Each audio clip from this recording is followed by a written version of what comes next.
Check, check, check, check, check, check, check, check, check. Mic check, 1, 2. Check, check, check.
Good evening, everyone. Thank you very much for coming out to Piqued. This is our second show.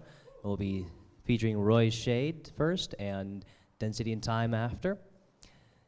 This is a meetup for electronic music makers. Thank you very much, and I'd like to welcome Roy Shade to the stage to start off our first set. I didn't mean to do an entrance, but all right. Thank you. Totally didn't mean to do an entrance. That was weird. After that, I'll be all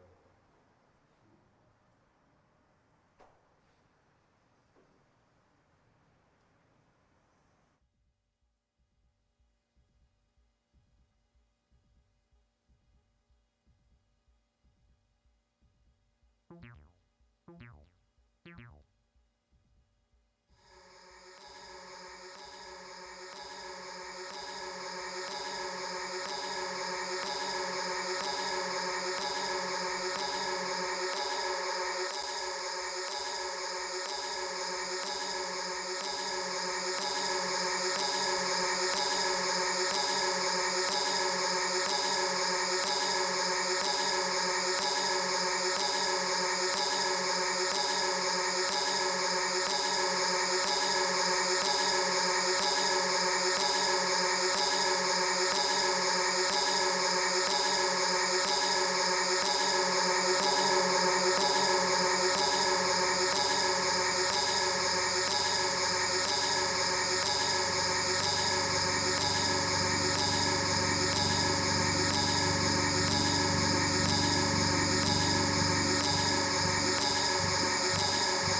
Roy Shade, everybody.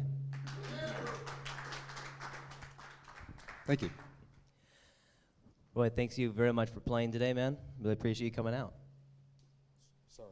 I was telling him earlier that ponytail holder comes with your second module. So, Roy, tell us a little bit about the set you just played for us. A little bit about the equipment and your preparation. Sure. I guess it's easiest to start with the equipment, right? I've been playing around with Euclidean patterns because they're easy and they sound good together. Trying not to make too much music when I make music, so really just hopefully it's just a clean, safe place for kick drums. So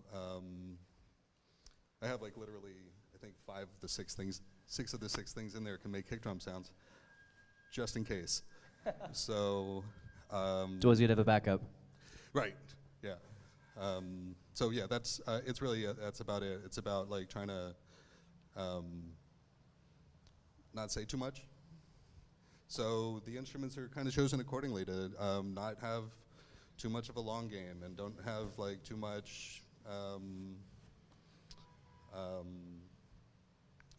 you know, like baggage, I guess.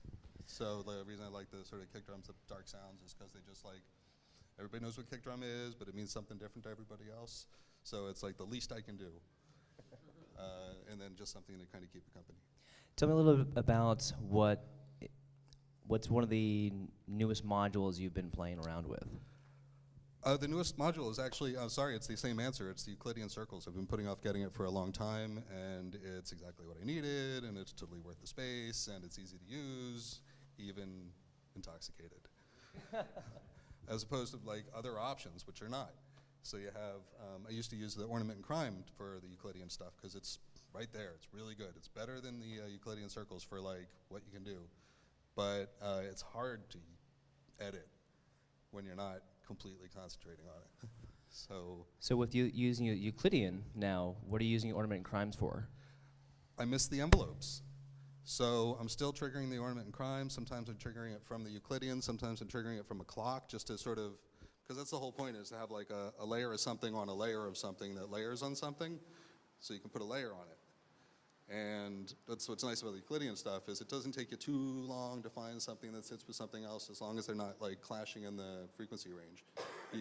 You can get away with murder. So anyway, the envelopes are on top of that, and some of them are Euclidean too. And basically what's great about using like an LFO for a sequencer is you can reset it. So you can bring it back down to the clock and then let it do whatever weird it wants to do, and then reset it again. But every time it moves, it can also send a trigger and also send a value. So you get all this extra music for free, like just by sequencing something, like pitches come out of it too, or like modulations or something. So I'm pretty sure you asked me how I was doing, and I told you how to build a watch, but yeah, things are going great. Yeah, so preparing for the set is a lot of experimentation, and then a gig comes up and you're going with what works, or what did work, right? Sometimes you want to experiment at a gig. Actually, Density and Time, who's playing later, has an amazing event that like welcomes all kinds. So if you want to come and like put your best foot forward, come have an awesome performance, amazing venue, beautiful lighting, great sound. The guy who runs it's nice. I'm playing next. Oh, you talk about resonant frequencies? Res Freak, yeah, right there. So you can go, you can like put your best foot forward, get a reaction, or you can go and like put your worst foot forward. Like just get weird, experiment, bring instruments you don't like, bring stuff you don't play. I'm thinking of selling it, this is your last chance. Like you can bring it either way. So when you have a gig, laughs of acknowledgement. So when you have a gig coming up, you're sort of playing around, and then you want to put your best foot forward, so you kind of put together what worked. And what's nice about modular is, you know, if you don't mind taking it apart every morning, playing it at night, and then taking it apart again, it is modular, you know, and they make it easy online. You can play like Django in the web page to put your case together. You can figure out how much you spent on it, and also how much power it needs and stuff like that. So preparing for a gig is like trying to figure out what works, figuring out the modules that are talking to me. I try not to have too many more than I actually can fit in the case. And then trying not to overdo it, because after a while you work on a song long enough, you start to hate it. So I try not to, I hate to say it, but I try not to practice too much when a gig is coming up. Like all that stuff is for like when you're trying to figure it out. But when you have a gig coming up, you want to kind of not be tired of hearing what you're doing, because you get really self-conscious anyway. Like, for you, that was probably, okay, so here's how it feels to me. It feels to me like, to you, 15 minutes is 3 hours. So I'm up there going, don't be boring, don't be boring, don't be boring. Oh God, there's like a thing chasing you, right? But it's all my perception of how, is my perception. So you've got this like crazy clock running, and it's a little hard to concentrate sometimes. And sometimes it's a little hard to hear.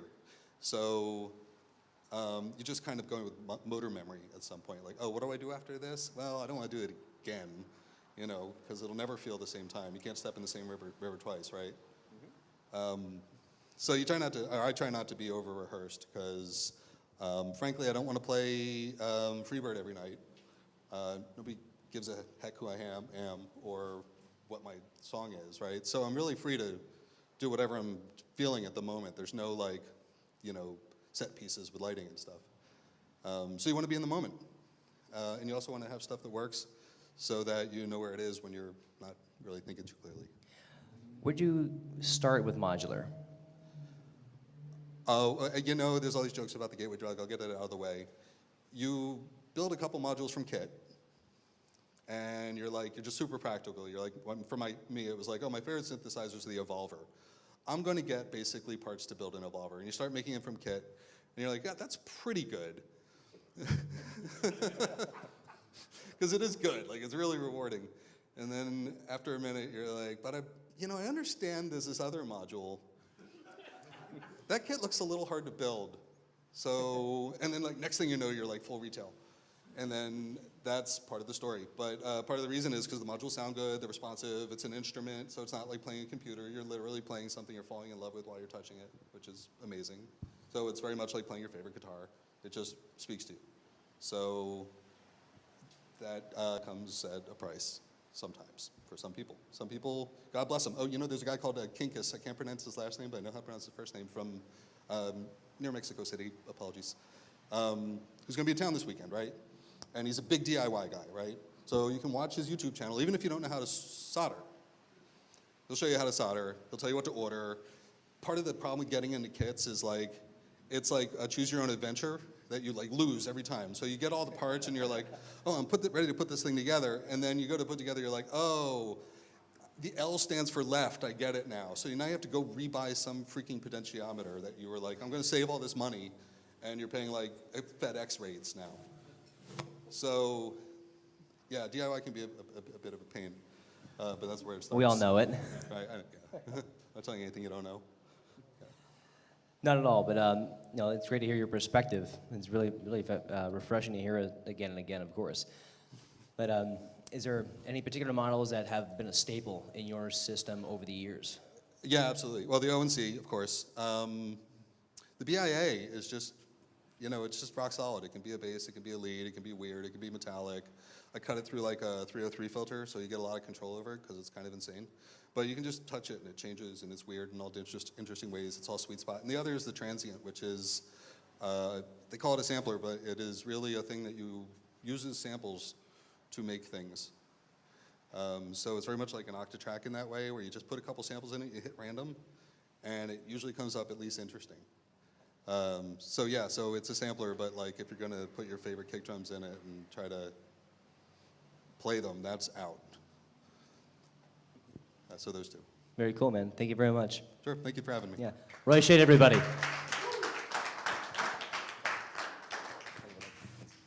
We're going to take a 15-minute break while we set up for Density and Time.